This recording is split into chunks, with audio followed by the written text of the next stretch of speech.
After that dud of an ending that AEW gave us at Dynasty this past Sunday, tonight was the follow-up to the pay-per-view. And as far as that goes, it was not very good. I don't know what the hell that promo was at the beginning of the show with Kenny Omega. We had Kenny Omega on the show, coming off of perhaps the greatest triple threat match in AEW history. Easily the best thing on the entire show on Sunday. And he's out here tonight in his street clothes addressing the Young Bucks, talking about Dookie. And I don't know. I don't know what the idea was behind that promo, but we had Kenny Omega talking about dog crap. You think I'm joking. Wait until we get to that segment. We had an underwhelming explanation from the Young Bucks as to why they did what they did. Why, oh why, right? Why, Matt, why? Why, Nick, why? Why did they do what they did at Dynasty on Sunday and assist in Jon Moxley retaining the AEW World Championship? As explanations go, this was a very underwhelming one. Pac may have broken his ankle on the show tonight, so we had that. We had 8 guys wrestling each other for the right to win $400,000 in prize money. Why $400,000? Beats the fuck out of me. I don't know. That's probably the money that fell out of Tony Khan's pockets when he woke up this morning. So we had that on the show. And we had Wheeler Yuta in the main event. Just when I thought it couldn't get any worse. We had Wheeler Yuta. Must be in his contract. He's had a lot of main events. He's had more main events than most. Tonight he was wrestling in the main event. On the positive side, we had a good women's match in the Owen Hart Foundation tournament. We had Kris Statlander and Thunder Rosa. I enjoyed their match. Actually, I enjoyed Tony Storm's one-liners on commentary more than anything else. But I enjoyed that match.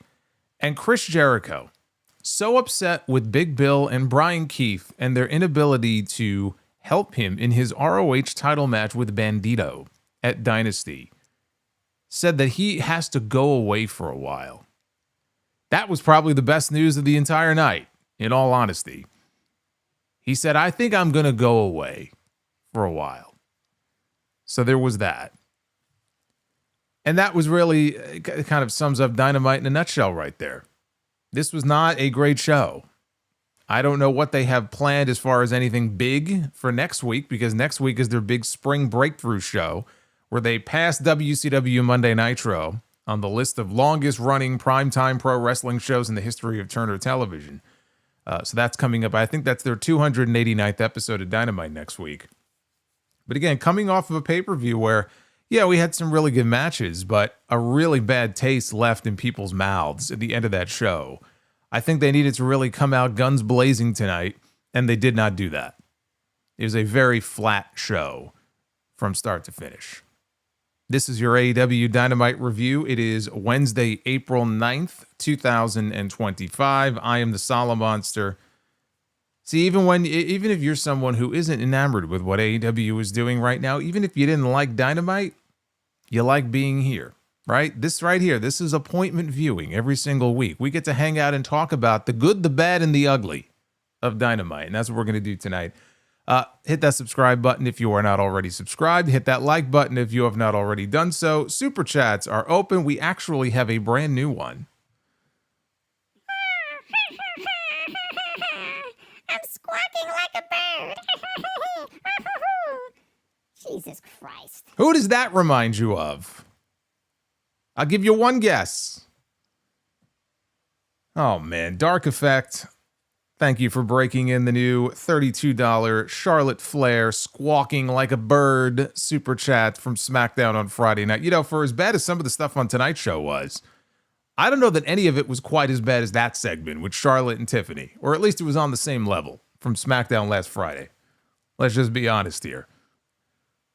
So yes, that is the brand new $32 super chat for those of you who wish to partake in that.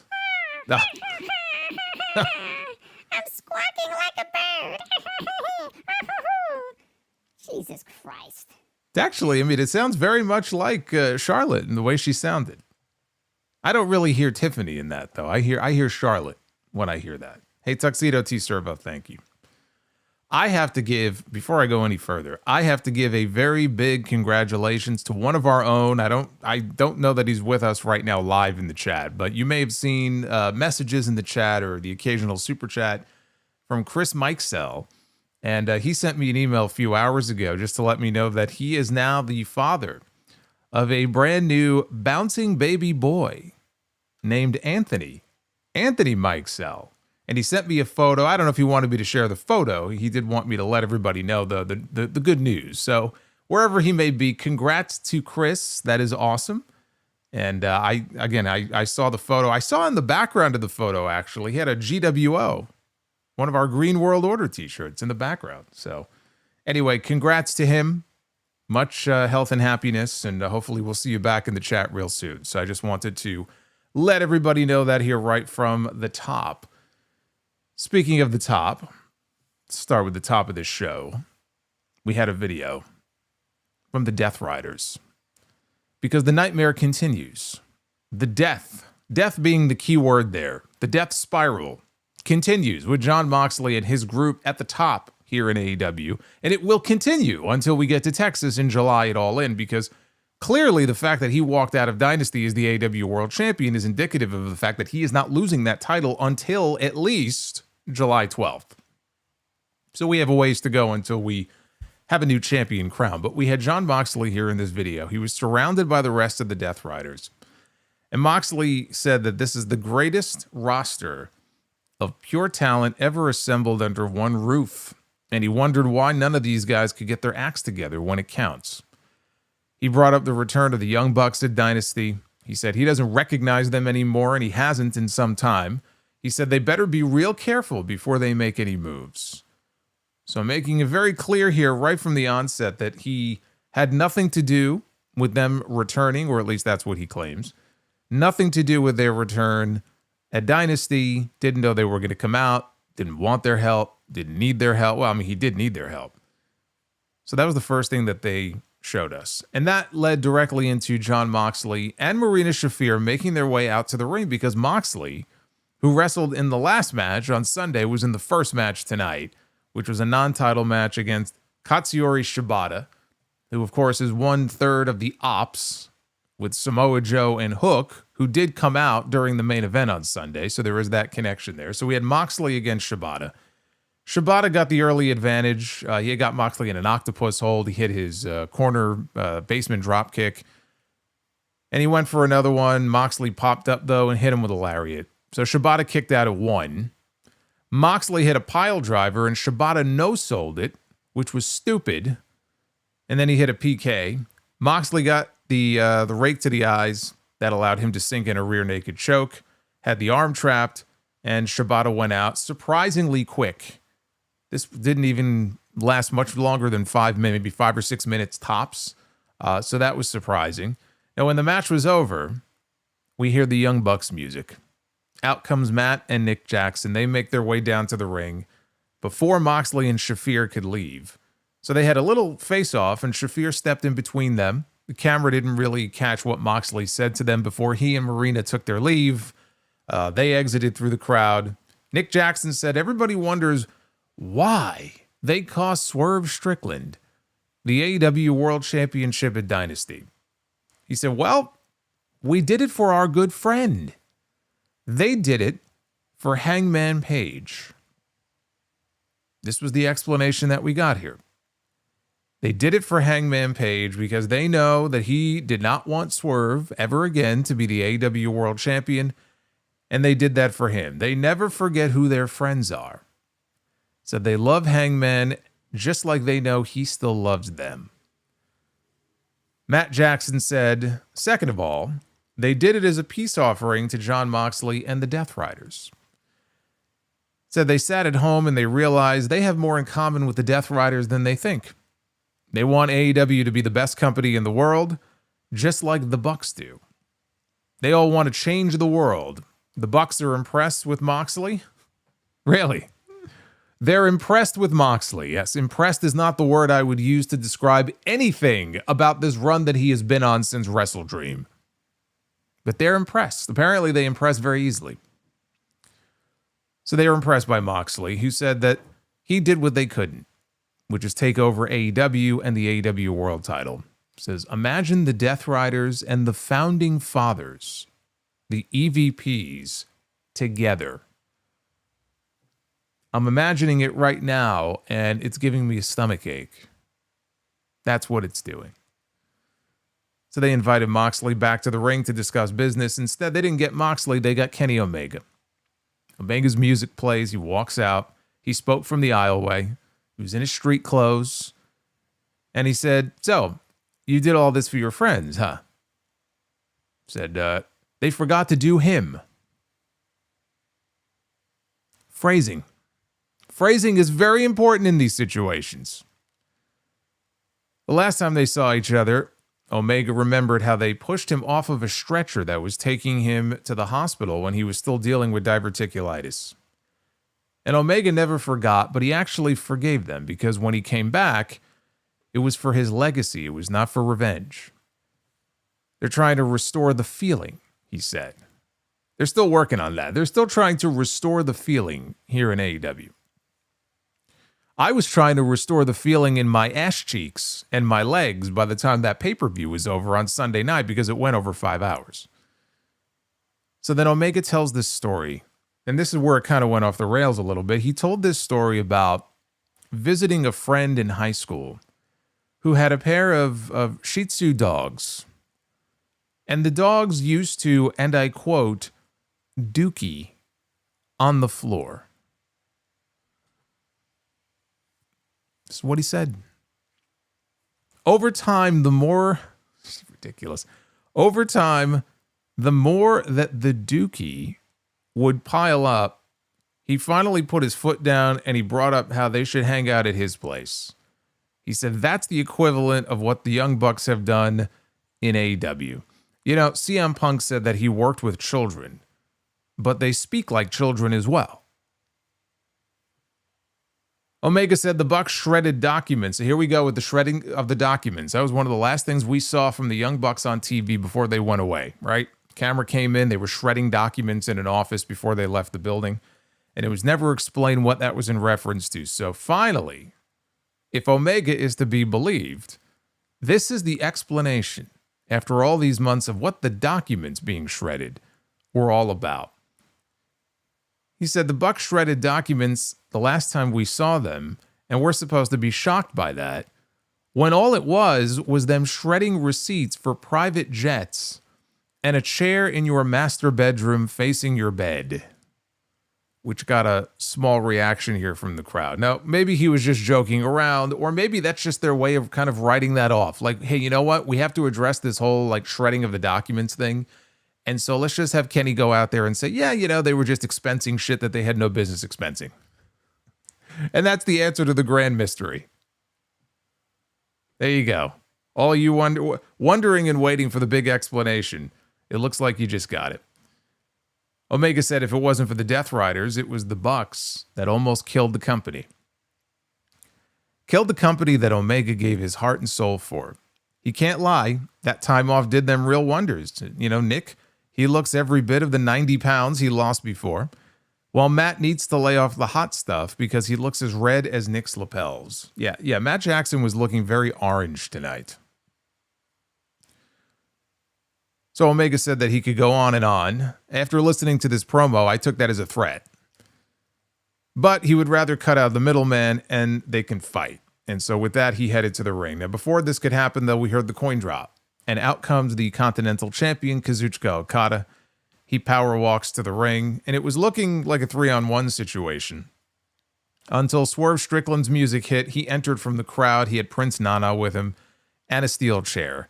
The Bucks and Okada, they bailed, and Swerve is standing in the ring, and he is just shooting a death glare at the Bucks in the aisleway. And then he glances over at Omega, gives him a fist bump. Omega leaves, and Swerve proclaims it buck hunting season. It is buck hunting season, according to Swerve Strickland, and that he has a shotgun ready to go.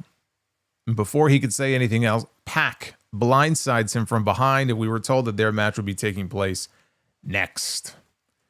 So before we get to that, this was the big explanation coming out of Dynasty. Why were the Young Bucks in the ring, assisting Jon Moxley, the man who has been trying to destroy AEW in spite of whatever he may say, right? That's the purpose of the Death Riders, in effect, is to create chaos, right? They cheat in every match. They've injured people before. Remember in the beginning, they were using hammers on people, all the vile, nasty shit that they do, even though the members of the Death Riders can't seem to agree on what the actual mission of the Death Riders is.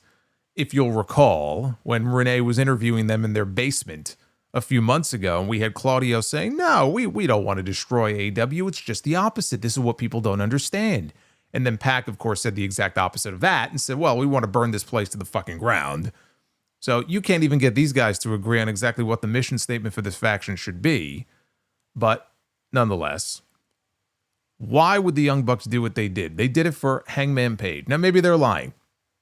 They probably are full of shit. Maybe the actual explanation is something else. Maybe the actual explanation will come out in the weeks to come. And they didn't want to give it all away here on night one. They gave away just enough, though, where I looked at this and I said, this does not change my mind at all from the way that I felt when that pay-per-view was over on Sunday. When that pay-per-view was over on Sunday, I felt ripped off. I felt agitated for a variety of different reasons. I could talk, I've already gone on at length about the length of the pay-per-view and how fucking long it was. Just to give us that ending after 5 hours was a slap in the face. But just the fact that month after month, we have this Death Rider stuff, which has been going on since October. Okay? 6 months of this. By the time all is said and done, this is going at least 9 months. And the last 3 AEW pay-per-views have had main events that have underwhelmed.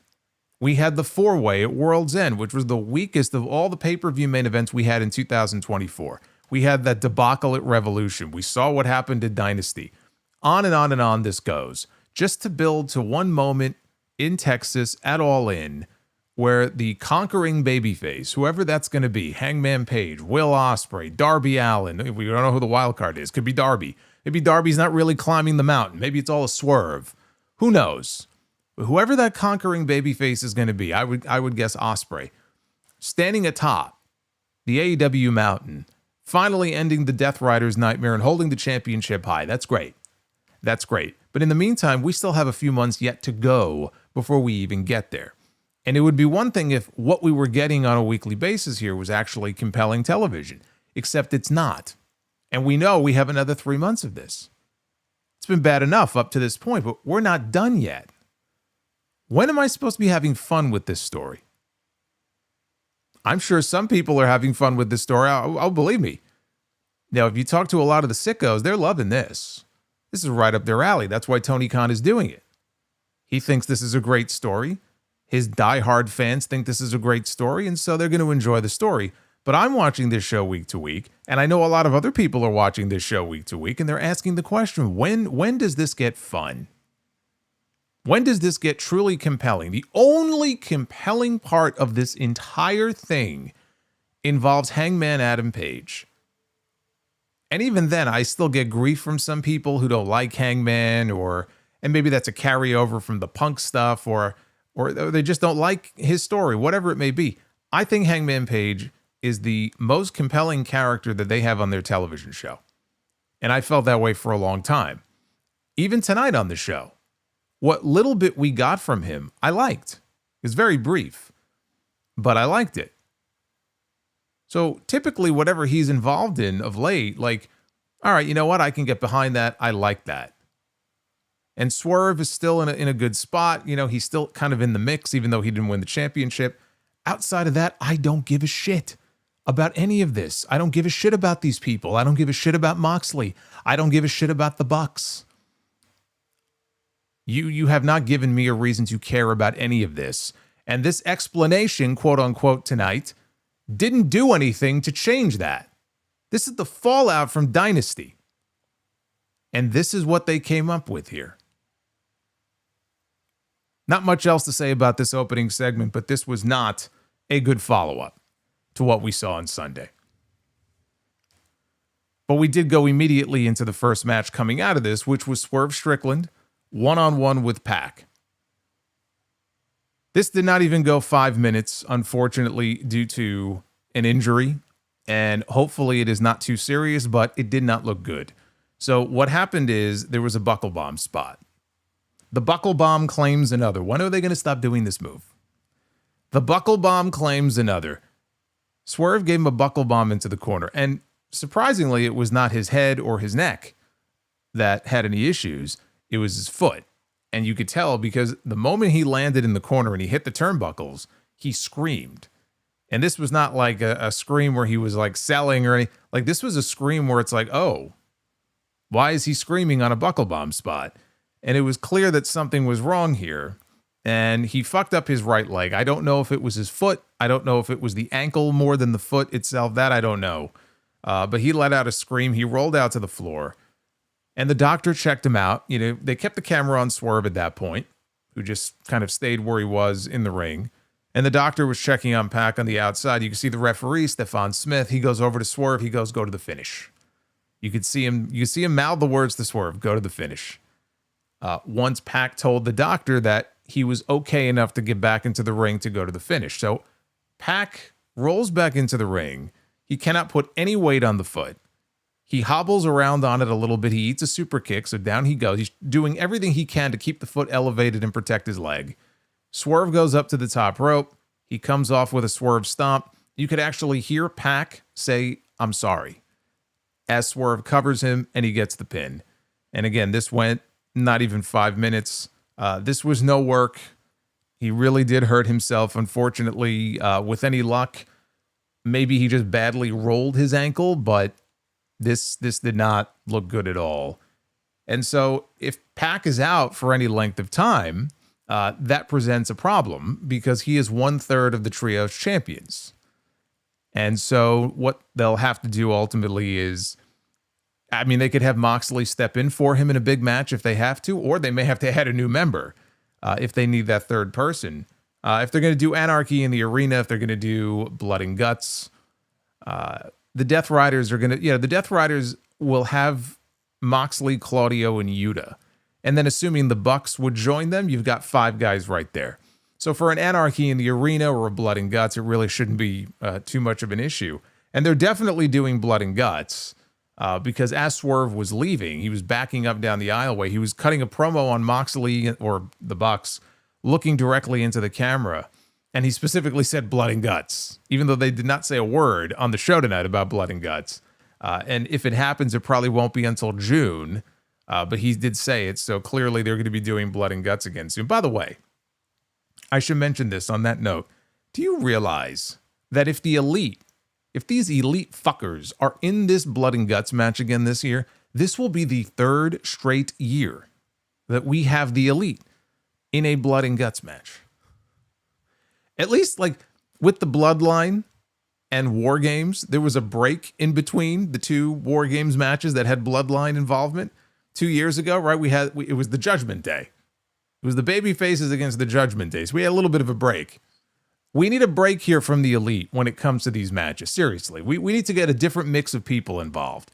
If that's the same shit they're going to run back again this year, because at this point, it's ridiculous. Now, Renee was backstage, and she stopped Hangman. So this was one of the segments on the show that I enjoyed. Hangman is just power walking through the hallway, and she stops him and tries to get a word with him before she could really ask him about his match coming up in the Owen Hart tournament and the wild card. He doesn't know who he's going to be facing. He basically ignored her, and he stormed into Swerve Strickland's locker room, and he was looking for Swerve. He did not find Swerve. He found Prince Nana instead. I don't know where Swerve. I guess Swerve must have been in the bathroom taking a dookie. Yeah. So he wanted to know where Swerve was, and then he told Nana, sit down and listen. He wants to make something perfectly clear. At Dynasty, I was not trying to help Swerve. Next week, he's entering the Owen, and if Swerve interferes in his match, he's going to pick up with him where he left off. So he went to go leave. Nana stopped him, and he started to apologize. He goes, I'm not speaking for Swerve here, but like over the past year, and then it sounded like he was about to go into something of an apology, and Hangman realized it too, and he quickly cut him off. He goes, don't say another word. says, "You don't get to say that." And then he stormed off. I like this. See, this is storytelling with Hangman that I have been a fan of and I can get behind. And they've been very slowly, telling this story with him and Swerve, where clearly there's going to be either a reconciliation or just some sort of understanding, at least, in the coming weeks between them. And they'll likely end up as tag team partners in this against the Young Bucks. That may well be the match at All In. It's still a few months away, but I think they are building to a Swerve Hangman tag team against the Young Bucks. All In would make sense because unless Swerve is the wild card, he's not in the Owen. He's not going to be challenging for the championship on that show. Hangman could. I'm thinking it probably will not be him. But that tag team match will be coming up soon. But just the stuff they've done, the interactions with him and Swerve in recent weeks, even last week, I've really enjoyed that. So this was very brief, but it was honestly one of the better parts of the show tonight. Then they had an 8-man tag team match with Will Ospreay, Kevin Knight, Speedball Mike Bailey, and Mark Briscoe taking on Ricochet, Lio Rush, Action Andretti, and the Beast Mortos, who never wins anything. The last time he won a match on AEW television, forget Ring of Honor. The last time he won a match on AEW television, you'd have to go all the way back to the beginning of the year. Generally speaking, Mortos does not win anything. He's a fan favorite. Watch me. Say hello to Liver Morgan. You know you want me, baby. And so is she. She's also very, very popular here, is Liver Morgan. So people like the Beast Mortos. He just never wins any matches here. But he was involved in this. But this was not just any 8-man tag team match. Oh, no. This was an 8-man tag team match for $400,000 in prize money to be divided up evenly amongst the winning members, whatever foursome wins this match. And as I said earlier, how did they come to $400,000? I am the I don't know. Fuck up.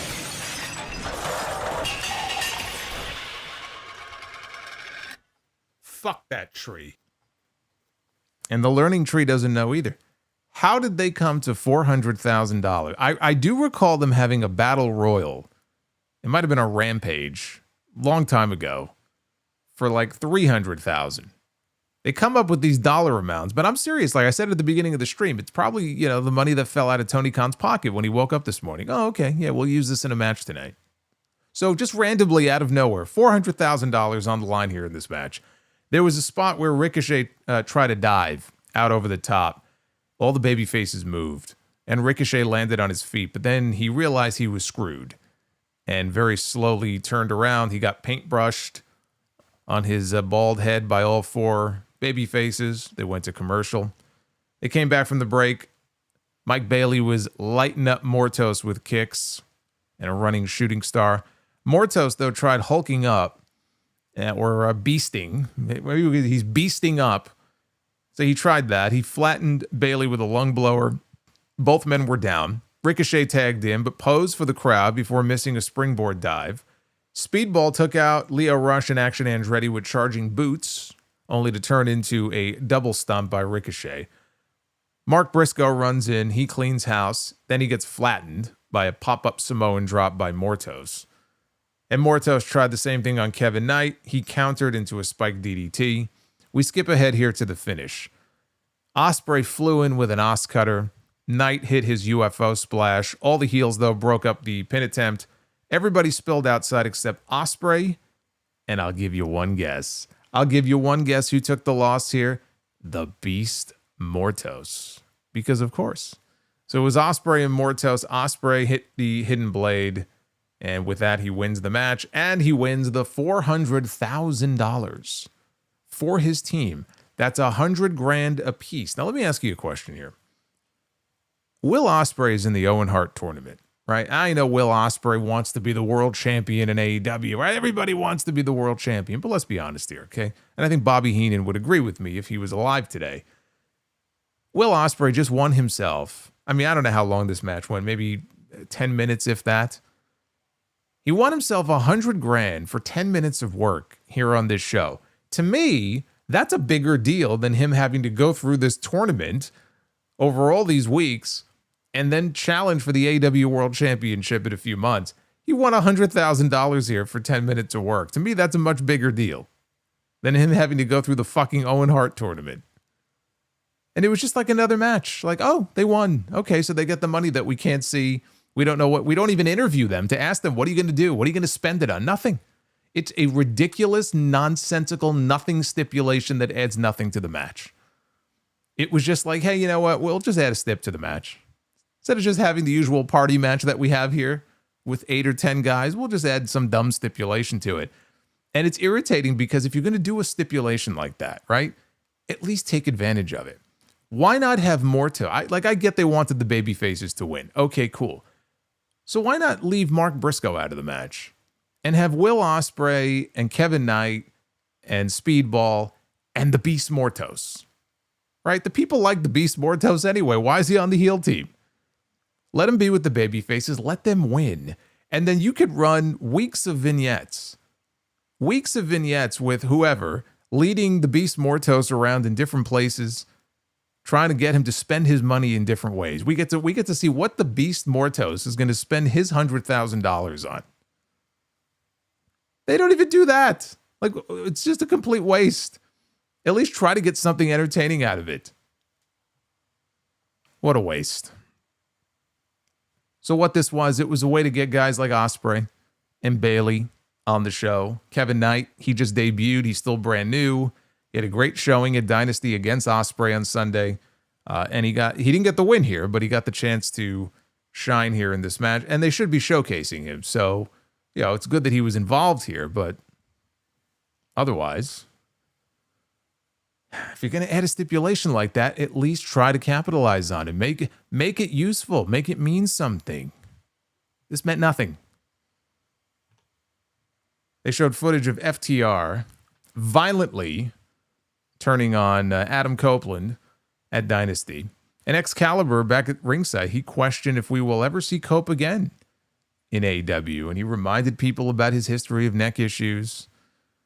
And he's been ruled out, in light of the injuries he sustained on Sunday, he has been ruled out of action indefinitely, according to Excalibur. Then the camera shifted over to Tony Schiavone, and it did the slow zoom in on Schiavone as he looked at the camera. He was very angry. He was very upset. I mean, this was like Michael Cole after John Cena turned heel. And remember, they cut to Cole at ringside. He cut a promo on John Cena. This was Tony Schiavone's moment here. And they're slowly zooming in on him, and he's talking about how he has seen some low, disgusting acts over the course of his wrestling career, going back to the days of the Four Horsemen. But what FTR did takes the cake, and he thinks that even Dax Harwood's daughter should be ashamed of her father. I have a feeling that that line is going to come back to haunt Mr. Schiavone on the show next week. You want to get these guys over as slimy asshole heels. You know, these AEW fans, they love Tony Schiavone. I think Tony Schiavone needs to take a shatter machine next week. Plus, it'll get him off commentary for a little bit. We can get Nigel McGuinness. That'll be good. But they did confirm here that Copeland is going to be out of action for a while, which he has to be. I mean, given what he took, the bumps that he took and what they did to him at Dynasty on Sunday, he has to be out for at least a month. You know, you still got to leave some time. If the idea is to get to him and Christian reconciling to team up against FTR in Texas, then he'll have to come back to give enough time to explain how you reunite Cope and Christian in the first place, right? You have to tell that story on television. But in the meantime, we shouldn't see him for at least a few weeks. At least a few weeks. And frankly, it'll be good. Because Copeland is a babyface on television. You know, he comes out, people sing the song, the bell rings, and then it's like, it's been fucking boring. It'll be good for him to get away for a little bit and then come back, have the big return, and then gear up for whatever they're going to be doing in Texas at All In. We had the Hurt Syndicate still tag team champions with their win over Big Bill and Brian Keith at Dynasty. They were out here in the ring with MVP for a championship celebration. MVP said 2 more challengers stepped up and 2 more got beat up. Lashley and Benjamin, they raised bottles of champagne. MVP toasts yet another successful defense. I think this was their second. It's not like they've been defending the titles nonstop every week, but they did have a successful defense on Sunday, and so they're toasting until MJF interrupts. We hear his music. He comes out to the ring, and he falls in line right next to them. He just stands right next to them like he's a part of the crew. I said, when they started this angle, it's like Owen in the Nation, and he's just standing there like he's part of the Hurt Syndicate. MJF said, they hurt people. Look at them dripping in gold. You're welcome, by the way, because this could not have come at a better time. He said Tony Khan wanted him in the Owen Hart Cup tournament, and he mocked the idea of doing so. He mocked the idea of sweating his balls off and actually wrestling every week. Instead, he said with these guys, he gets to cut the line and get back his AEW World Championship. He scratches their back, helps them hold on to the tag team titles like he did on Sunday at Dynasty. They scratch his back because without his help, he goes, woof. And MJF asked MVP, what's the initiation process here? Is it like an old school blood brother contract? Like, how do we do this? So Bobby Lashley, who had just a disgusted look on his face from the moment this guy walked out here, he does not like this man. He told MJF to shut his mouth, said it was really cute that he tried to help them, but they don't need him. And MJF and Lashley, they kind of bickered back and forth until MVP and Shelton Benjamin stepped in. MVP said that in order for MJF to join the Hurt Syndicate, he has to get 3 thumbs up. And MVP gave the thumbs up. Shelton Benjamin gave a thumbs down. And at that point, we knew what Lashley was going to say, so that was it. The vote was 2-1. Lashley starts to smile. He hugs Shelton, and they take their titles and they leave. And MVP just looks over at MJF, and he gives him a shrug. And he walks off. And so MJF is left all alone in the ring, all frustrated and pissed off.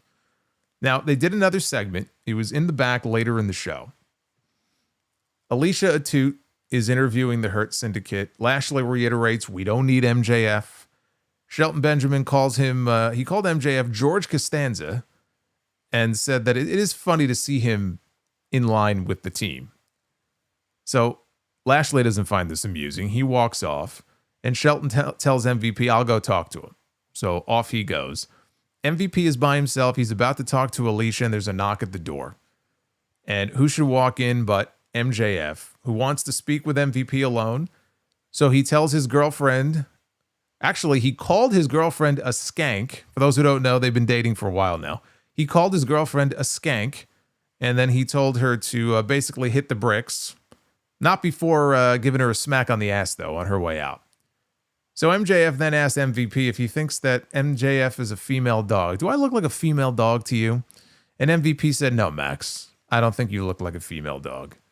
And MJF says, well, then why are you treating me like a bitch? And MVP says, that's your problem.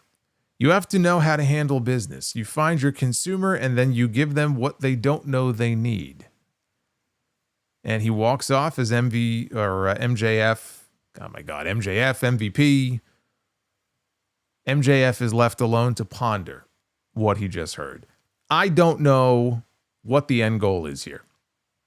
I don't know where this is going. I don't know where this is ending. I thought Hangman would be involved in some way because there was still meat on the bone for Hangman and MJF, and there still is. But now they're in 2 totally opposite directions. Like there is no involvement whatsoever between the two. So I don't know where this is headed, but they finally did address the elephant in the room, which is why is MJF not in this fucking tournament? Why would MJF not declare for the Owen Hart tournament like everybody else has? Will Ospreay and Hangman Page and all these people, because after he beat Adam Cole, he made it very clear, I'm going after my Triple B. I want to get my belt back. And so this is a first-class ticket here to the main event at All In. And all these people are declaring. Jay White declared, right? All these people. And MJF is involved in a completely different program and seems to have no interest in it whatsoever, just like last year. It didn't make any sense. They tried to make sense of it here by having him say, well, I don't want to work that much. He goes, I work smarter, not harder. And honestly, I mean, if you look at his win-loss record, you just look at his the number of matches he has in any given year, he doesn't work that much. He really doesn't. I would say that as some of the bigger names go in this company, he probably wrestles the least out of all of them. So, I mean, that part is at least somewhat believable, but it's still ridiculous. It's still ridiculous. You know, the idea is that, well, I don't want to be in this tournament. I don't want to work too hard, you know, just to maybe get a shot at getting my belt back. When I could just align myself with these guys and I could kind of leech off of them, cut the line, and then get a shot at the championship that way. So now he's not in the tournament. And he's not joining the Hurt Syndicate, so he's not going to get his belt back that way or the other way. And so this is the predicament now that he finds himself in. At least they tried to address it. I'm not saying that it's the greatest explanation in the world because it's not. It's still ridiculous, but at least they did address it instead of completely ignoring it, which is what they've done before. Just don't acknowledge it. Just don't even acknowledge it. At least they acknowledged it. But where the MVP, MJF, Hurt Syndicate stuff is going, honestly, I don't know. I don't know where it's ultimately going to lead. Renee was backstage. She was there with Megan Bayne and Penelope Ford asking, how are you coming out of Megan's loss to Toni Storm at Dynasty? Penelope said that was only a taste of defeat. But it changes nothing. Everything Bayne has been through is not erased just because Toni Storm survived. And she said that Bayne will be at Collision and doesn't care who or how many, and at that point she got cut off. Megan Bayne put her arm out, then she stepped in front of her, looked dead in the camera, and she spoke actual words for the first time during like a live interview here on this show. And all she said was, I will make you bow down. That was it. Short and to the point, but at least we got actual words spoken out of her mouth here. And I don't know if that means that she's going back after Toni Storm right away and they're going to go into a rematch, maybe a double or nothing. That's kind of what I felt coming out of the pay-per-view. You know, they did everything they could to protect this woman in defeat. Are they just going to completely pivot in a totally different direction so she doesn't have to lose again to Toni Storm? You could, but you also could get one more match out of it. And that match she will have to lose decisively. But you can absolutely get another match out of it between her and Toni Storm. Toni is not losing that title until All In at the earliest, right? It's just not happening. So you have one pay-per-view left between now and Texas. That is May 25th. So to me, as I look at the layout here, the lay of the land in this women's division, I think we're looking at Toni and Megan one more time. And then the next big match is going to be whoever wins the Owen, which I think should be Jamie Hayter. But whoever it's going to be, that's the match that they'll do in Texas at All In. Speaking of the Owen, we had Kris Statlander and Thunder Rosa. This was a first-round match in the Owen Hart Foundation tournament. Timeless Toni Storm, the AEW Women's World Champion, she sat in on commentary here for this match. She's scouting her competition, potential competition here for Texas. Storm said that if she teamed with Statlander, they would be called Thunder Thighs. But if she teamed with, of course, Statlander was wrestling Thunder Rosa here tonight, which, you know, their name is Thunder Tits. So if it's Statlander and Toni, apparently they are Thunder Thighs. But if she teamed with Tony Schiavone, she said, they would just be called Tits. All the announcers, they started cracking up. They were trying not to bust up every time that this woman had a one-liner, which was a lot here during this match. This happened multiple times.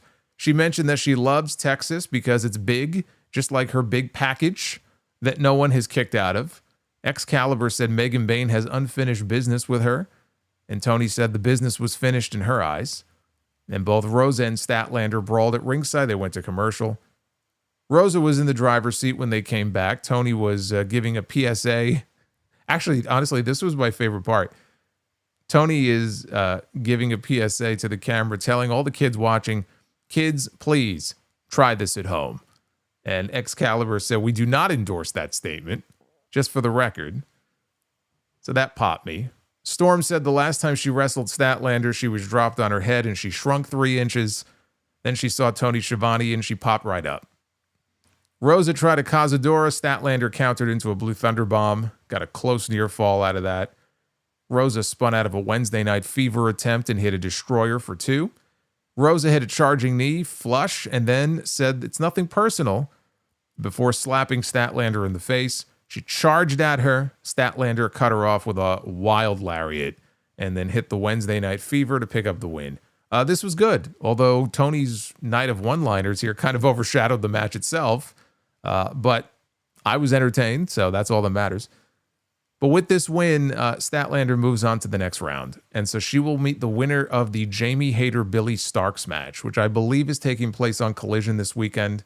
I do believe. And that should be a win for Jamie Hayter, of course. So that's the way things are shaping up on that side of the bracket in the Owen. Don Callis was backstage with 2 of his men, Konosuke Takeshita and Kyle Fletcher, who picked up a win in the Owen Hart tournament over Mark Briscoe on Sunday. He said all roads are leading to a Don Callis family final in the Owen between these 2 men here. He said Brody King got one over on Lance Archer, but that won't happen again against Takeshita. He says his men are in their 20s. They're oiled up, talk of the town. Given the rash of injuries that have hit their family, they're accepting applications now for new members. So he tells people, he goes, send in your resume, send in your picture, send in your bank account information, and he'll take you straight to the top. Elsewhere, the new TNT champion Adam Cole was backstage with the Undisputed Kingdom. But you talk about matches on Sunday that just were just there. I said this during my review. I felt nothing watching that match. And I was aware of the angles they've shot on Collision in the previous matches they had. It's not like, I wasn't familiar with the story going into it, but I felt nothing. And that was kind of the story of the TNT title run that Daniel Garcia had. And the reason why I said that championship needs to come off of him.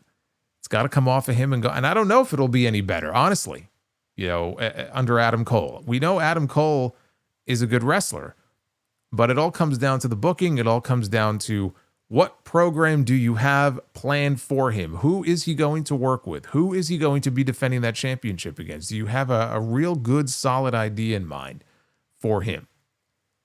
Otherwise, he'll end up having a very uneventful run just like Garcia did. But you had to shake things up and get that belt off of him because it was just dying a death. So I'm glad they did the title change, and I'm happy for Adam Cole. Obviously, he went through a devastating injury, and he had other things going on in his personal life as well. He said it in the promo here. He just went through the most difficult year of his life. So for him, it was a big moment for him to win the TNT championship. Came back from back-to-back injuries.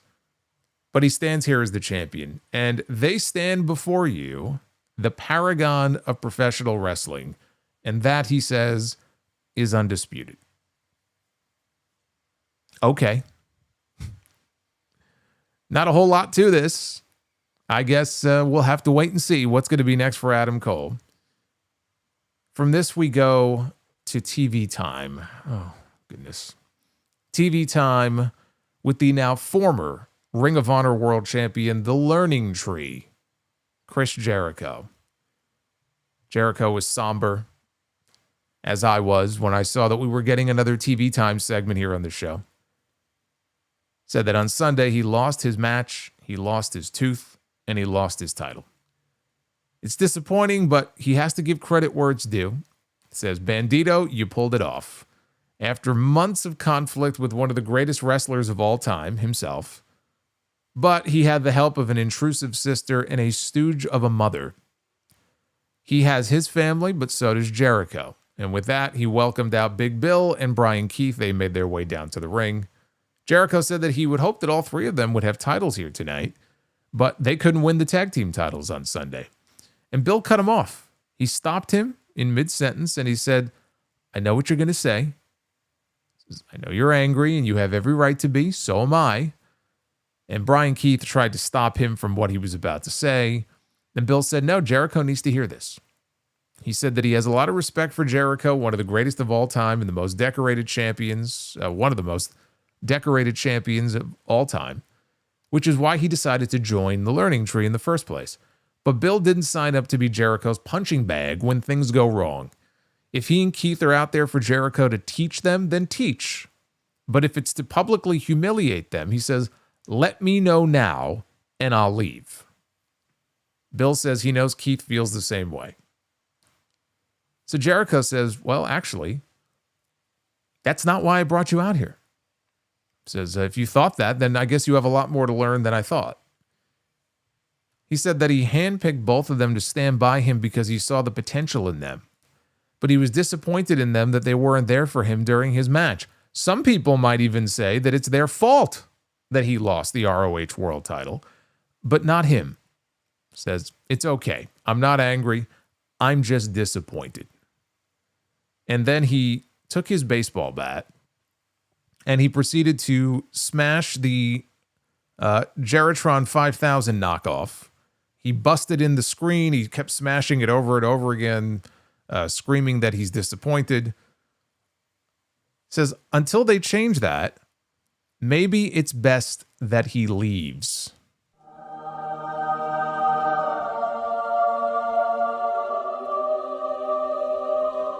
Can I get a hallelujah? Can I get an amen in here? It's about time. Don't threaten me with a good time. Jericho is leaving.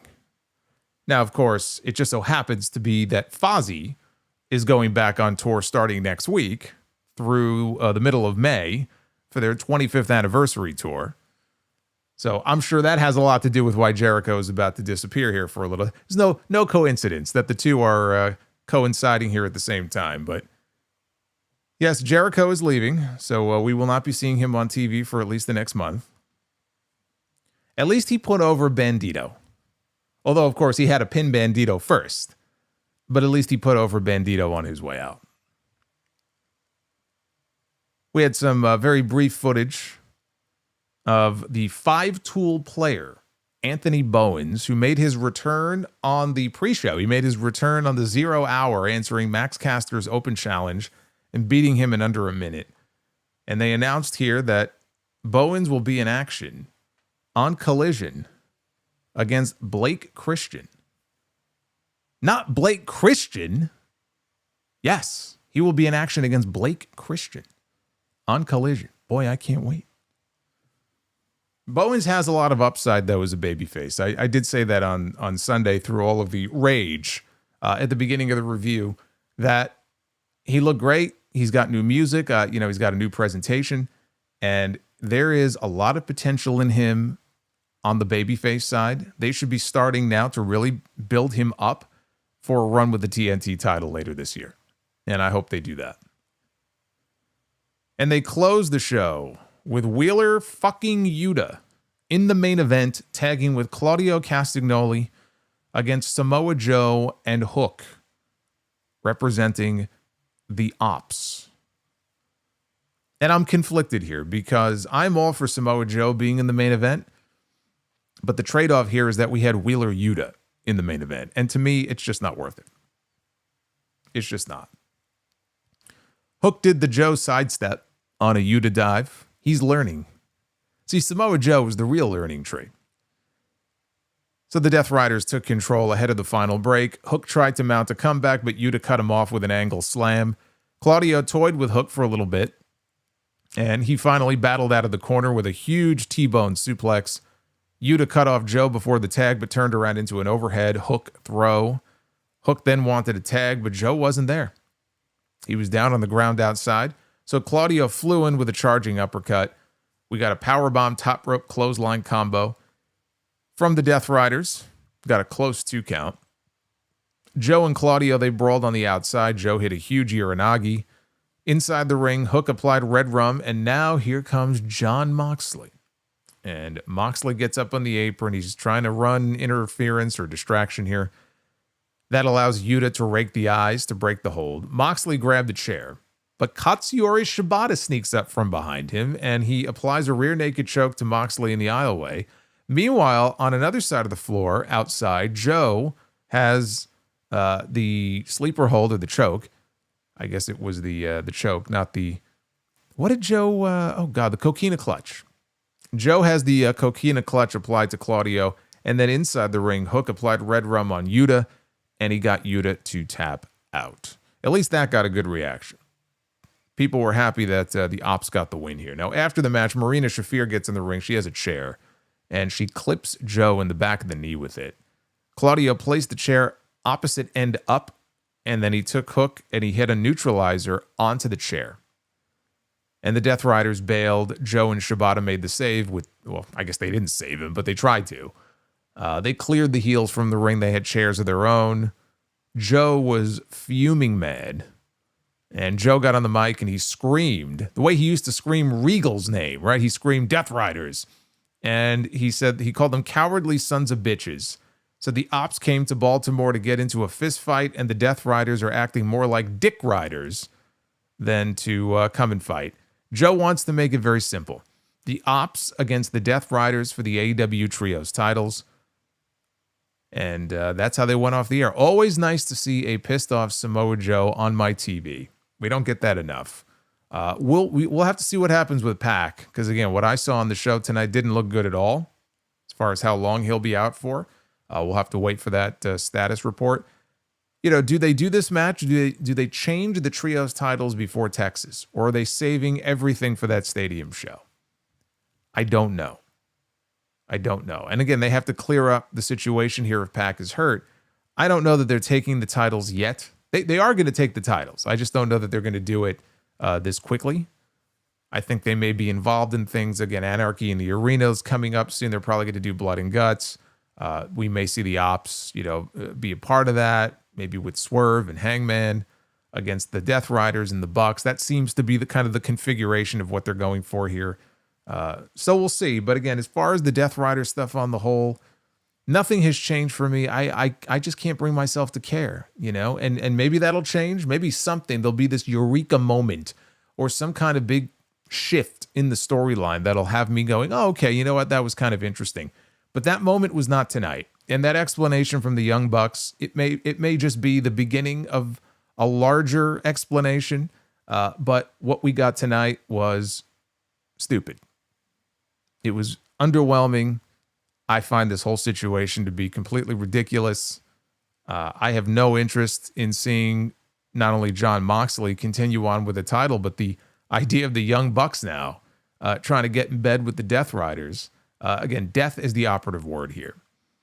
And that's the idea. Like, this is Tony Khan's idea. The idea here is that people shouldn't like these guys, and they want the baby faces to get over to such a degree that everybody involved gets over. And when we get the big moment in Texas at All In, it'll be that much sweeter. And the issue again is that this storyline, just from beginning to where we are now, I was going to say beginning to end, but we're not at the end, unfortunately. But this storyline, for the top storyline in the company, everything is revolving around the Death Riders. It's just not cutting it. And so now we're in barely mid-April, still early April. And we have the rest of this month. We have all of May. We have all of June. This is going to take us halfway through the summer. And the storyline it sucks. It sucks. And so I'm hoping, what I'm clinging to is the idea that this stuff with Swerve and Hangman is going to be enough to at least make it mildly interesting. Because that's the aspect that intrigues me. Independent of the Death Riders, it's the stuff with Swerve and with Hangman. And maybe that can help kind of lift it a little bit, but they're not miracle workers, right? They can only do so much. They're but a small part here of the overall story. And as far as the Owen Hart tournaments are concerned, that continues to play out as well. Actually, let me run down the matches here for Collision this weekend. Jamie Hayter and Billy Starks in the Owen. That'll be a win for Jamie Hayter. So we should be getting Jamie and Chris Statlander in the next round.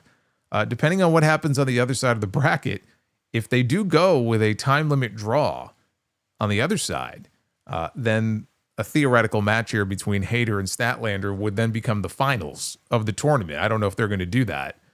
But that match is taking place on Saturday. We have Athena against Harley Cameron on the other side of the bracket. That'll be the final first round match. Brody King against Konosuke Takeshita. That's in the men's Owen Hart tournament. And then Anthony Bowens takes on Blake Christian. Man, can't wait for that one. On Dynamite, Mercedes Moné is going to be wrestling the winner of the Athena Harley Cameron match from Collision this weekend. And no surprise there, because Dynamite next week is the big spring breakthrough show. They're in Boston. So I fully expect that we're getting Mercedes and Athena in the main event of next week's show. And I'm still going to say that they go to a time limit draw. If they don't go to a time limit draw, then Mercedes is winning. But I think they go to a time limit draw. It spares either woman a real loss and then gives you a reason to run that match back outside of the tournament. You don't have to send either of these women to wrestle Toni Storm in Texas. Toni Storm is going to wrestle somebody else. Everything should build to Mercedes and Athena in Texas, whether it's the first match, the second match, the third match. That's what they should be building to. They don't have to win this tournament. We don't need champion against champion. We don't need the TBS champion against the AEW Women's World Champion, especially not when we're going to get the International Championship probably merged and unified, or it should be, with the Continental title. You don't need to do that twice on the same show. There's no need for it. So even if Mercedes manages to find her way in the finals of this thing, she's going to lose. I don't know that she should lose until Athena beats her. So we'll see how that shakes out. But that's the only thing so far announced for Dynamite next week. That episode, as I mentioned, will officially pass Monday Nitro for total episodes. It's a completely meaningless stat. Tony Khan is going to talk it up on social media. As I said a few weeks ago, it's really not a big deal where people should be bent out of shape about it. I know everybody's going to be like, oh, he's gloating about this, and, Dynamite does half the ratings that Nitro did, and, it'll never be what it doesn't have the influence that all of that may be true. It's a promoter promoting a milestone. It's a promoter promoting something for his company. So I don't have any issue with him tweeting about it or gloating about it or them creating some sort of celebration for it. For all we know, it's something that Warner Brothers Discovery wants them to do. I don't really care. But you're going to see that discourse over the next week. Oh, believe me, next week, you're going to hear a lot of that. There's going to be a lot of people going, what are they celebrating? What's there to celebrate? Again, it's a promoter promoting his company. And for them, it's a milestone. Nitro had 288 episodes. Now they're going to have 289. And you know what's going to happen? The following week, it's going to be 290. And I don't give a fuck as long as they give us a good show. That's all I want. I don't care if it's the 289th episode. I don't care if it's the 1089th episode. Just give me a good show. That's all I care about. What did you think of the post-Dynasty edition of Dynamite? 18% thumbs up, 19% thumbs in the middle, and a whopping 62.4% thumbs down.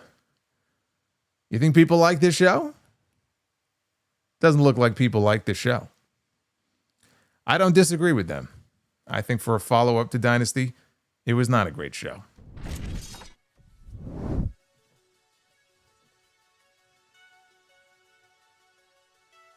This was not their best.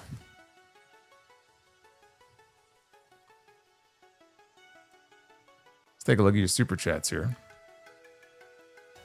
There he is. There's John Cena. Be lazy, disloyalty, disrespect. Telling that little kid to give up. I saw a comment from from Brie Bella. Alex, thank you. I saw a comment from Triple H. I don't know. Maybe it was on the Tonight Show with Fallon, but wherever it was.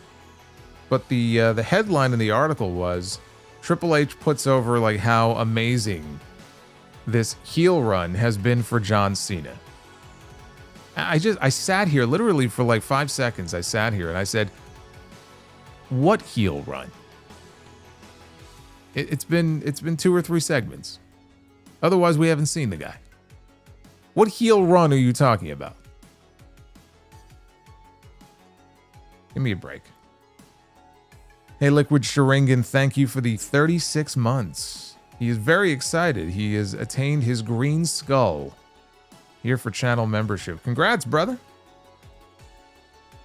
Now you got to go for the we got a bunch of other colors too. You got to shoot for those now.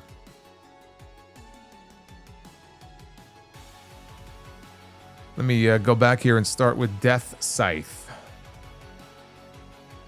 That's a super chat here about Jeff Hardy. It says, Jeff Hardy will always be my favorite wrestler, but I guarantee he's going to end up with his own dark side of the ring one day. Between his house burning down, multiple suspensions, arrests, Victory Road, take your pick. Look, I hope that he stays on the straight and narrow and has a happy ending, but you could certainly fill an entire episode of incidents for Dark Side of the Ring if you wanted to. That's not even everything.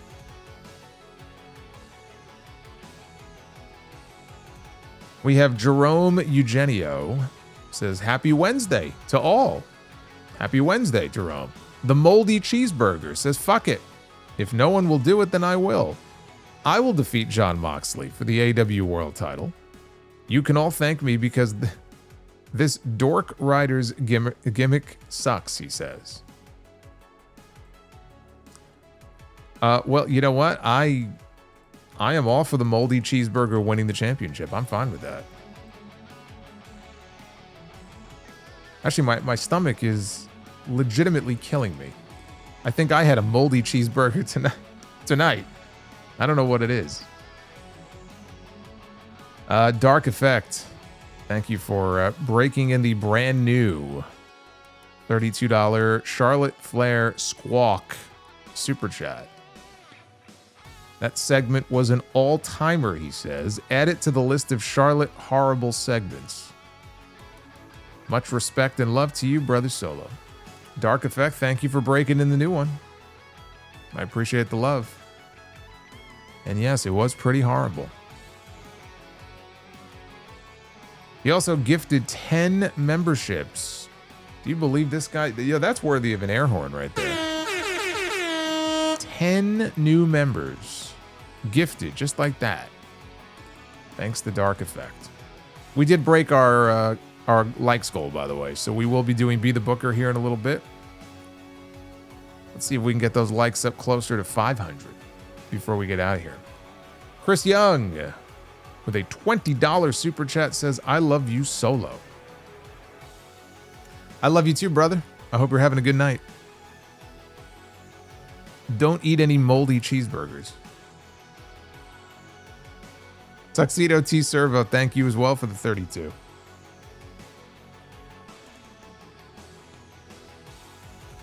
Arabian Night, is that true? Is there a report that you can link me to? It says stand and deliver ticket sales this year are awful. They may have to move venues. Well, I can only imagine how much those tickets are. And they're doing it the same day as WrestleMania, which I think is incredibly stupid. I don't know why they insist on doing that. Tuxedo T Servo says AEW and I are currently in counseling and taking time away from each other, but I will still tune in for the review. Well, as long as you're here, that's all that matters. I will keep you in the loop on what's going on.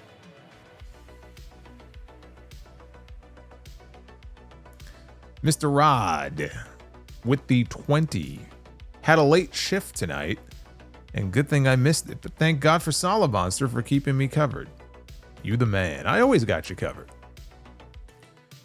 You know that, good, bad, or indifferent, I always got you covered here, man. EJ Slamp, I got the job. Oh, that's great news. Yes, yes, yes. You know, EJ told us the other night that he had a job interview, and I told him, I said, brother, you're gonna do fine. Says, I got the job. I am now a tech rep and doing club fittings at different Chicago golf courses for, I don't know how to say that, but he says the Bret Hart of golf equipment. Well, then it must be the best. Well, congrats, EJ. I'm very happy for you. That is great news. Azer Tonight, we got the Death Riders and the Bucks and Jericho. How blessed are we tonight?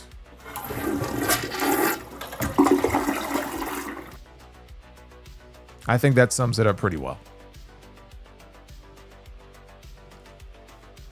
Casey is raw. They did it for Hangman. They did it for the people.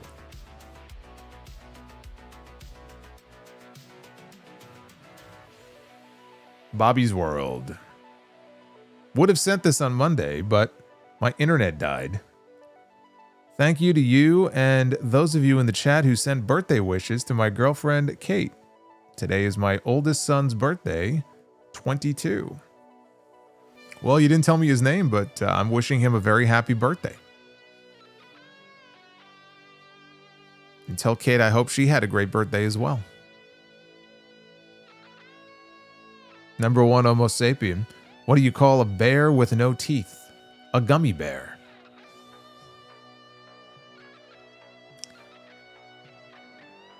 Thank you, Homo sapien. Bobby's World says, Solo, to answer your question from Monday, neither Kate nor I stayed up for the Dynasty review, but I did play your opening rant for her as well as the ill-fated but very fitting Be the Booker that night. Oh my God, that was an all-timer. Like, that Be the Booker that we did on Sunday night, or I guess Monday morning, was so fitting for that review. It was awful. Chris Ludek says, you said it best. Tony only books for the sickos on the internet, and that's why the product is dead. He can't book for the masses. Once this TV deal is up, AEW is done. They will not get renewed. I wouldn't go that far. Warner Brothers Discovery obviously likes what they see in AEW, or else they would not have renewed them in the first place. A lot of people have been predicting the demise of AEW for a very long time. And whatever you think about the Death Riders and the creative and the weekly shows and all that, they're not going anywhere. And nobody should be hoping for them. I'm not saying you're doing this, but there are people out there who wish death upon AEW, which is beyond idiotic. Nobody with a brain is wishing for the death of AEW. People who actually care, who consider themselves wrestling fans, not just AEW fans, but wrestling fans, they want to see AEW succeed, which is why they get so animated and fucking pissed off like I do when you get shit like this that sucks and isn't very good, because they have the talent to do it. The talent is right there. The talent pool is so rich. And so the people who care, those are the ones, they care too much maybe, but they care, because they know they could be doing so much better. If they didn't care, they wouldn't give a shit. It's that kind of passion. But to say that, well, they're going to get canceled, or other people saying they should get canceled, they're not getting canceled. G. Barry Free. Man, I really wish we got Darby against Bryan. I think losing out on that match is what started to sour me on this garbage angle.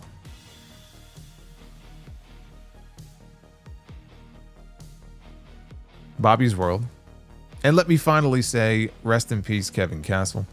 I was a TV Tracks guy as well, was into the DTKC show for a bit. I would always pop when he dropped in on your anniversary streams. Seemed like a hell of a guy. He will be missed. Yeah, he was. He was a big supporter and fan of the show. I remember he called in. It was Sound Off 600. Did a live stream on YouTube, a live sound off, episode 600. That was 2019, I think. I know he called into that show and was always very supportive. And again, it's a very, very sad situation. Oz and Gloria says, I'm no sicko. AEW has lots of issues, but the AEW is dying commentary is beyond parody. AEW's worst episode is still better than watching Logan Paul and Tony Hinchcliffe. Yeah, they had Hinchcliffe on Raw Monday night to do commentary for one of the matches, and I've never found him funny. I really don't see what the appeal is there. Like, he actively dragged down the segment. Dr. Scorpio says, fighting for $400,000 sounds like something you see on Be the Booker, but better and entertaining. Be the Booker, you mean, is better and more entertaining.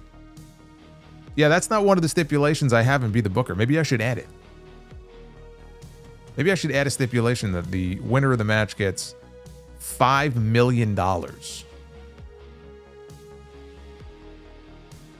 Casey is Raw says, is that $100,000 tax-free, or do those wrestlers have to pay taxes on it?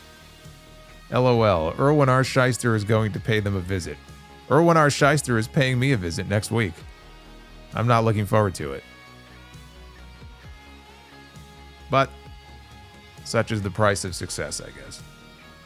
Oz and Glorious on a scale of 1 to 10, 10 being the most intense. Will the meltdown be on Twitter and YouTube if Jack Perry is the wild card and beats Hangman? It's not going to happen, though, because that would mean that we get Kyle Fletcher and Jack Perry in the next round, which just doesn't make any sense to me. So even if Jack Perry is the wild card, I'm fairly certain that Jack Perry wouldn't win the match. But then again, you know what? After what I saw on Sunday night, I guess you can't rule it out, can you? I guess you can't rule it out.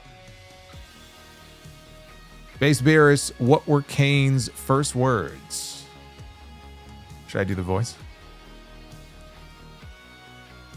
Suck it. Suck it. Suck it long. Suck it hard. There you go. Kane's first words. I'm paraphrasing, of course. Groovy Goose with 36 months of channel membership. Can Moxley start a band and go away to do a tour too? Thanks for the streams, Solomonster. I'd be okay with that. What would he call the band? He can call them the Death Riders. Maybe the Death Riders they could convert into a musical band and they could take their act on tour and not be on the show.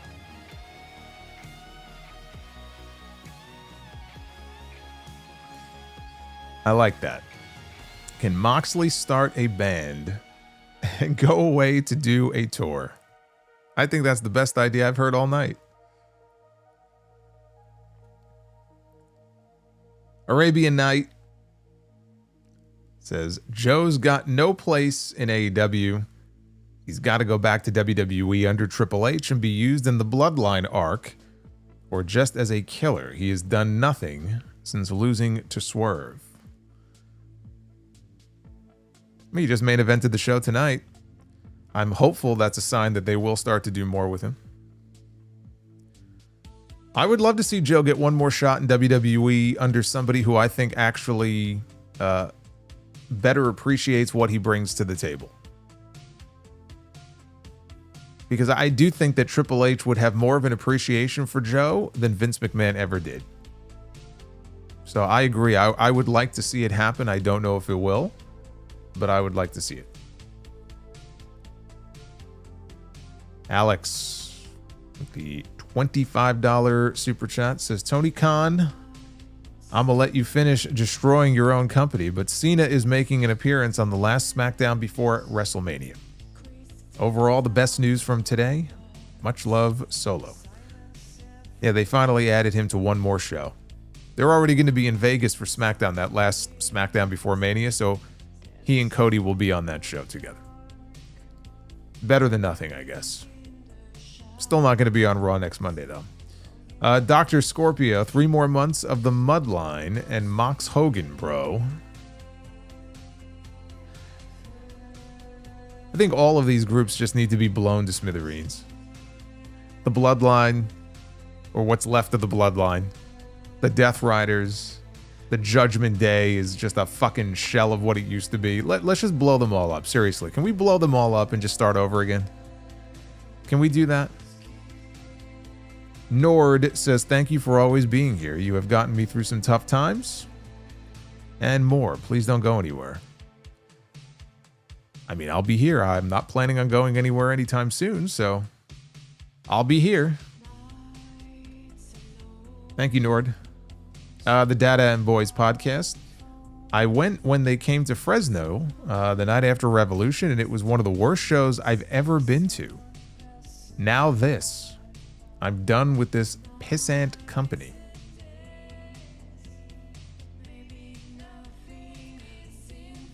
Alex says he's going to test his joke skills now. Can we expect Wardlow to become champion after All In? That's a pretty big joke right there.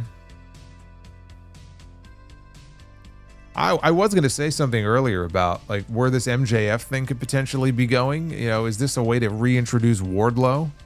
Like he reconciles with Wardlow and they go after the tag team titles against the Hurt Syndicate. But then I stopped myself and I said, am I really going to make the suggestion that Wardlow might be coming back soon? Give me a break. He's still locked away in the dungeon somewhere. Uffman Entertainment, 48 months of channel membership. It's 410. Happy Bret Hart Day. Also 48 months, baby. 4 years and counting. That's right. Uffman is, if he's not the leader, he's definitely up there. Uffman, thank you. By the way, it's 410. You know what that means? It was 1 year ago on this date that Tony Khan aired the Brawl In footage with CM Punk and Jack Perry, one of the more embarrassing things that he has ever done. And notably, that was also the last time that Dynamite, now granted this was before they started streaming on Max, but that was the last time Dynamite did 800,000 viewers. They have not come anywhere close to that since then.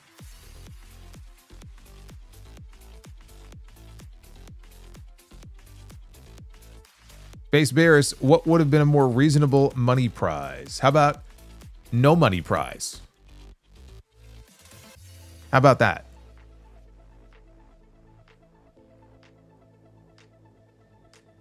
And Matt Fisher just got here. I assume their explanation sucked.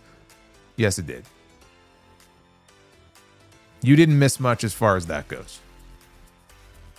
I'm sorry to say. So yeah, it's been 1 year since CM Punk last made an appearance on AEW Dynamite. How about that?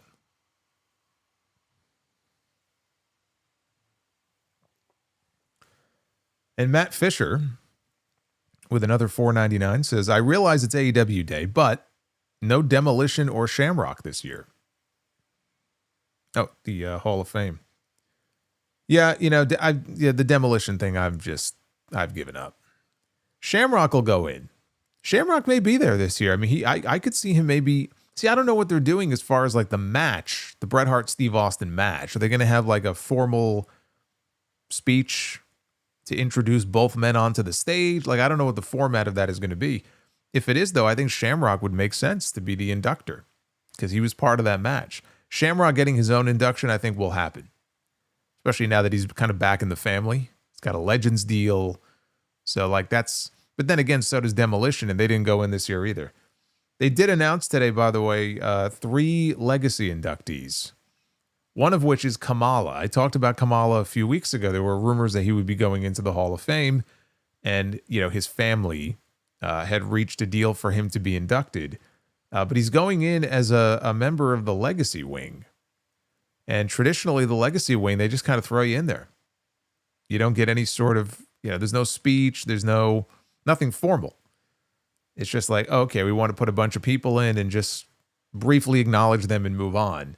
So he's not even getting like a real induction. But he will be a part of the Legacy Wing. Ivan Koloff. I just talked about him. Somebody sent in a question a few weeks ago on the Sound Up. Why is he not in the Hall of Fame? And I said, I don't know. It confounds me. So now he's going in, but he's going in as part of the Legacy Wing. And who was the third name? Let me double check. The third name just popped out of my head. Let me see. It was Kamala. It was Ivan Koloff. And okay, Dory Funk Sr. Dory Funk Sr. Also going into the Legacy Wing. No celebrity inductions, which is fine with me.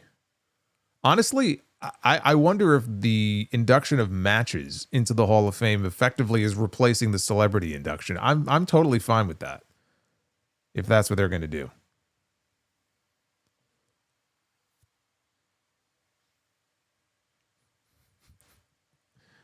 Yeah, Tuxedo says, if Kamala showed up to give a speech, that would surprise a lot of people. It would. It would, but traditionally in the past, they've had family members show up to accept. Smartass. Kim Chi would. It's right. Kim Chi would have to do the induction. He would.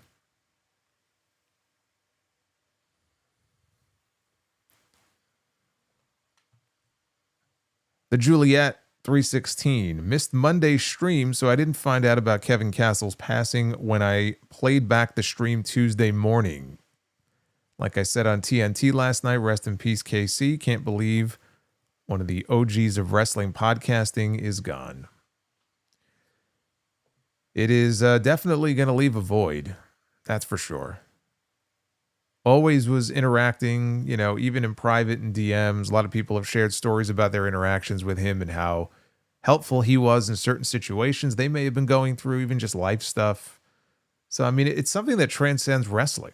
You know, it's just somebody who, whether you've met the person in the flesh or not, and I know that he wasn't one to, you know, really go out and do meetup type stuff a lot. So most of these interactions were just faceless, but like through the internet, through DMs, through tweets or texts, have the best moveset, or whatever it may be. And just one story after another, you know, about all the positive interactions that people had with him. So it's been very cool to hear, but also, you know, very sad. Base Beerus says Punk's AEW run or his current WWE run. You know, the Punk and McIntyre stuff was great. But in AEW, I mean, even from the first match he had when he came in and wrestled Darby, and then the stuff with Eddie Kingston, and then the program and the 2 matches with MJF, you know, there was a lot of good stuff in there. And I would even say more good stuff from an in-ring perspective, more, you know, in-ring stuff that I think was of a higher quality than what we've gotten out of him in WWE so far. That will change probably as time goes on and he starts to work with this person and that person. I would give the edge, honestly, to his AEW run. Even still. And Matt says, is Harvey Whippleman still alive? Downtown Bruno, of course. Absolutely. Yeah, it was in the last few years. He was gifted a new car by The Rock. Because when The Rock was getting his start, I think Bruno, what is the story with Bruno? Bruno either gave him a place to stay or let him use his car. I forgot exactly what it was, but he was very helpful to The Rock early in his career. Rock never forgot that. So, yeah, Rock bought him a car a few years ago. He bought Tamina a car too. He bought his mom a car. He didn't buy me a car. I don't know why. And Matt says, is Jack Perry forever banished? Could be. Don't look a gift horse in the mouth.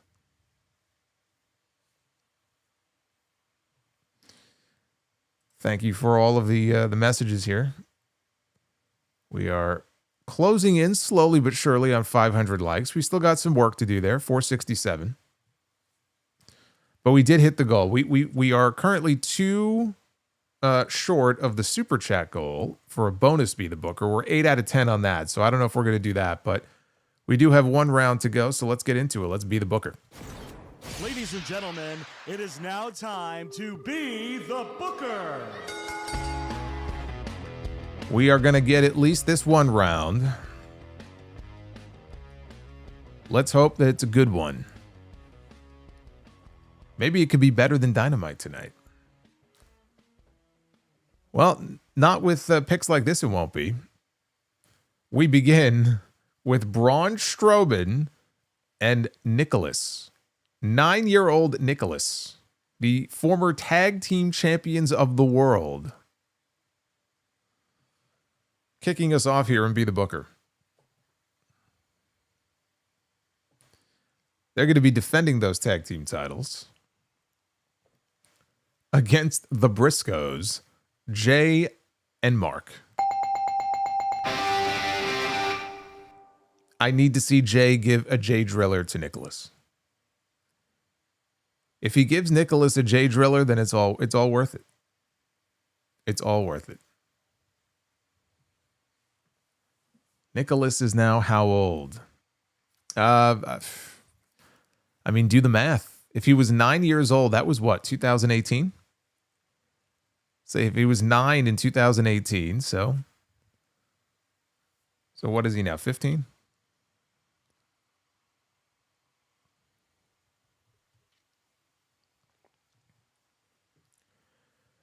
All right, women's be the... Oh, I just... I see we're up to 9. I'll have to unpause these in a second and see. We are 9 out of 10 on the goal. Women's be the booker, Meiko Satomura. She's having her retirement match in these next 2 weeks. I think it's like the, what is it, the 29th? It's coming up soon. I think maybe the end of the month. She's wrestling her final match after a 30-year career. Meiko Satomura. Okay, so apparently Nicholas is 16 years old. So he still can't drive yet. Oh, well, actually, no. He probably can. He can't vote. He can't vote and he can't drink, but he could probably drive. And you don't want to be drinking and driving. Or voting and driving. You want to be driving and driving. Keep your eyes on the road. Meiko Satomura is going to be taking on Sonya Deville. How are we feeling about this? How are we feeling about this? That last run that Sonya had, not good.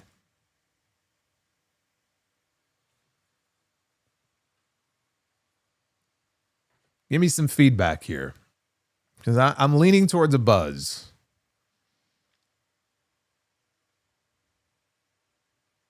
Thumbs down. I'm seeing a lot of thumbs down here.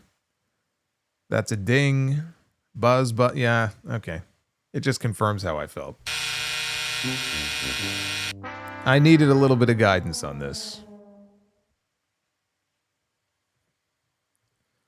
Oh well.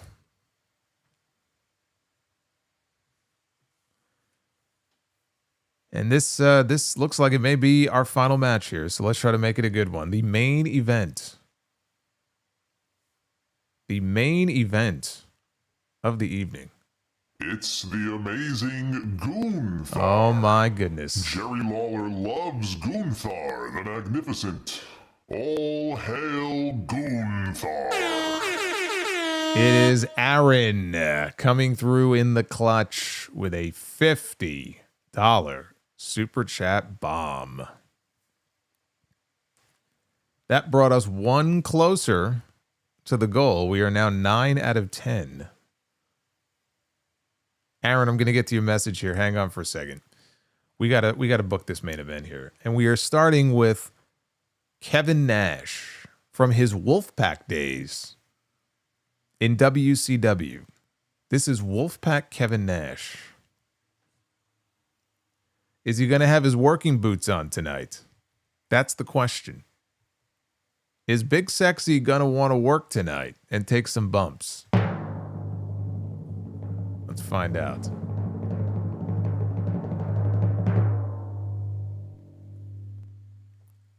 Kevin Nash one-on-one with the Tribal Chief, Roman Reigns.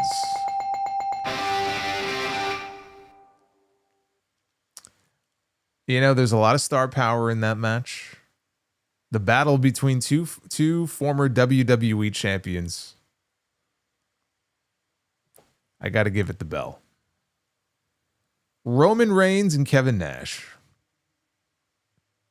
Kevin Nash is eating a Superman punch and a spear. and he'll do the job. And do you know why? Because the paycheck is all the same. And as long as he gets paid, I don't think he's going to care much. And I do see, ladies and gentlemen, that we have unlocked round number 2 of Be the Booker. We have hit the goal, 10 out of 10. We did 2 out of 3 on that round. So we get another round now of Be the Booker. And as we usually do, this is going to be chock full of stipulations. No $400,000 paydays, though. We're going to pick some stips and do one more round here for you guys because you have unlocked it. Let's pick a stipulation for our first match here. I always love it when we get a double Be the Booker. Isn't it great? You get a double shot. Hell in a Cell. Tag team Hell in a Cell, because we're starting with tag teams. Tag team Hell in a Cell. Let's see. We don't get to see too many of these. There have been a few. The Hart Foundation, Bret the Hitman Hart and Jim the Anvil Neidhart are going to be in their first ever Hell in a Cell match. This is already a winner. Aaron says, I first listened to you at 10 in 2010. I just turned 25. Wow. 2010, I was 3 years into this. Aaron's one of the OGs, man. I didn't realize Aaron went back that far. That's awesome. Hart Foundation, hurts my soul. Against Big Show and Kane inside Hell in a Cell. I'm going to give it the bell because it's the Hart Foundation, okay? And they're my second favorite tag team of all time. And it's Bret. And so, you know, it's not going to be a bad match. It's not going to be a bad match. This also, if you look at the image here, this is not Authority era Kane and Big Show. This predates if it was the Authority era, I might have gone a different way on this. Bret versus Kane. Well, Bret wrestled Kane. He just wasn't Kane at the time, but he wrestled him at a SummerSlam. Don't forget. All right, we gave that the bell. Women's time. Women's Be the Booker. A casket match. The first time we are booking a women's has there ever been a women's casket match? I don't know that there has been. Maybe in TNA, but I mean like in WWE. I don't recall. No. I don't think there ever has. Interesting. Well, that all changes tonight. Asuka. Asuka is going to be burying some fool. Putting her in the ground. Putting her in the dirt here in this match. Where the hell is Asuka, by the way? She's been gone for too long. We need Asuka back on TV.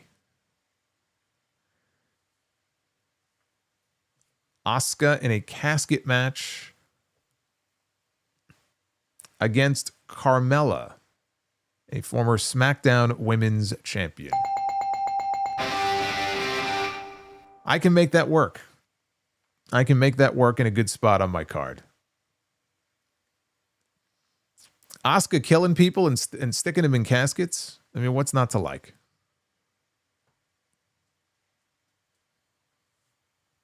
Asuka is building her dream house. Asuka's building an arcade. She's actually building like this giant arcade that's going to take a few years, I think she said, to finish. And she invited Stephanie Vicaire to come play in her arcade. She's been following Stephanie's career. She's been very impressed. And she has an open standing invitation to Stephanie to come to her arcade and play with her. I hope they vlog that if they do that. Because Asuka has a YouTube channel. Was it Kana-chan TV? I hope they vlog it and they put it on there when it happens.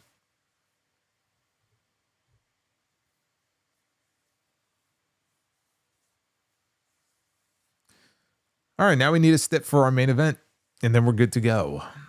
What are we going to do here? So many stipulations to choose from. We land on, oh, God. Brawl for All. We're going back to 1998, boys and girls. We're going back to the Brawl for All, bro. This is a Russo special.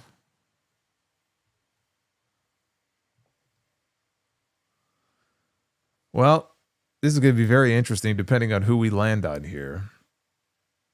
We need a couple of tough guys here. That's what we need. Otherwise, this could go very badly. Bo Dallas is going to be in a Brawl for All match. Yeah. Bo Dallas in a Brawl for All match? Is he known to be a tough guy?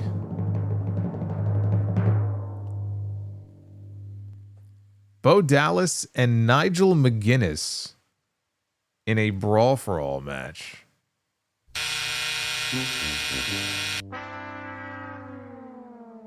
We have officially been Russo'd. Vince Russo has struck again.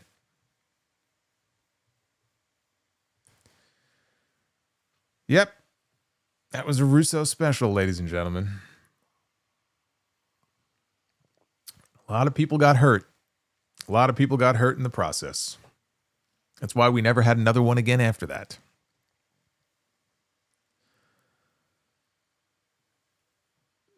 Yep. Zachary says that's a meh. That's a meh. I'm sorry, it's a meh. Look, I like those guys. I like Nigel, but no. You're gonna have a Brawl for All stipulation, man. You gotta have some guys that can throw some fucking bombs. That's not what I had in mind. We almost had a clean sweep. Almost doesn't count. Only in horseshoes and hand grenades, as they say. All right, let's take a look at your super chats here. We had some more that came in. I want to make sure I get to everybody. We had Aaron with that big $50 bomb. I missed Monday's stream. Rest in peace, Kev Castle. Have the best moveset. DTKC shaped my fandom, as did you. TV tracks for life. Thank you, Aaron. That's very well said. And he will definitely be missed. A lot of fans grew up listening to all those shows, but Kev was a part of a lot of those shows. Bret Hart. I remember that stream that you did after Ivan Koloff won the title from San Martino. Controversial night because they never announced the winner. You got a lot of super chats that night, in 1971 at least. Yeah, it was a decent night. It was a decent night. You know what? People were like spamming the $8 Gorgeous George super chat. They really enjoyed that one. I've retired that one since then, but yes, the $8 Gorgeous George super chat was very popular that night. Good times. RDS Harry, I wonder if Kurt Angle never left WWE in 2006. If you think he would have been ECW champion that year instead of Bobby Lashley. I think the goal was always to build Lashley up. Whether or not Vince would have put the title on Kurt and had Bobby beat Kurt, I think that's a very real possibility. So I'm going to say yes. But the goal was always to try to make Bobby Lashley into a big deal. Matt Fisher, why hasn't Rhonda Singh gone in? Who knows? I mean, there's so many other names above her, honestly, that should be in. I mean, there's no rhyme or reason for it. It says, but seriously, why hasn't Bertha Faye gone into the Hall of Fame? They should put her music in the Hall of Fame. It's a very catchy tune. And Power Spying Games, I don't remember 2011 Kane and Big Show as the champions. I don't remember it either. Honestly, that whole era of like late 2000s into the early 2010s, like so much of that shit is just a fucking blur for me, honestly.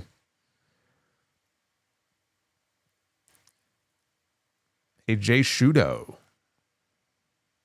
44. I just don't see the Young Bucks as talent that you can build a company around. They don't have the it factor. Keep up the great work. Yeah, I'm just, they've been gone for several months and yet they just came back and I'm already like, I'm over it. I'm just over it. It does nothing for me. Number 1, Homo sapien, Omos against Tongaloa in a brawl for all. Tongaloa Superfan is not going to be very happy about that. Tongaloa Superfan would be like, it would be like in the Rocky movie where poor Tongaloa, he would be on the ropes. He's still standing, but the lights are on, but nobody's home. And poor Tongaloa Superfan would be like, throw in the damn towel. He'd be throwing the towel into the ring. Tongaloa does the slow fall face first down on the mat. Fucking twitching on the mat and everything. It'd be awful. Your brain has blocked it out as a self-defense mechanism. I guess. Did you hear LeBron James has his own Ken doll? I did hear about that. I saw the photos too.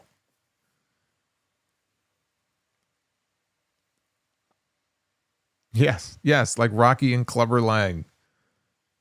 Poor Tongaloa superfan. He would be traumatized.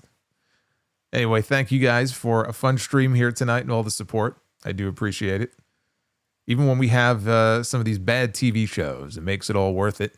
Hopefully we won't have a bad TV show on Friday. There have been a lot of bad TV shows on Friday. SmackDown has not exactly been lighting the world on fire for a while, but hopefully we'll have a good one on Friday. Second to last SmackDown before WrestleMania. That is the next time I will be live with you right here on YouTube. And don't forget to go back and check out the stream from Monday night. You could check out TNT with myself and JD over on his channel. We had a great discussion last night, episode 908 of the Sound Off from this past weekend. And then we have 909 coming up this weekend. I just watched the Vader episode of Dark Side of the Ring.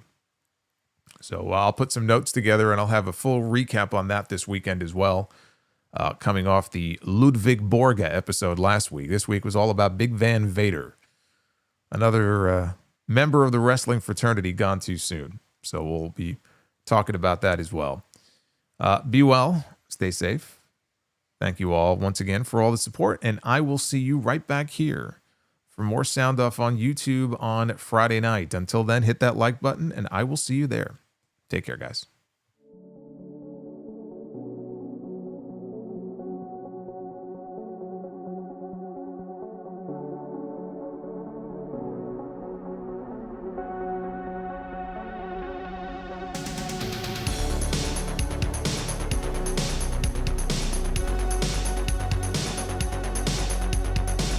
Hey, Navy 4181 says next Dark Side episode, RoboCop in WCW. Not enough material there, brother. But I'll buy that for $1. Thank you, Navy.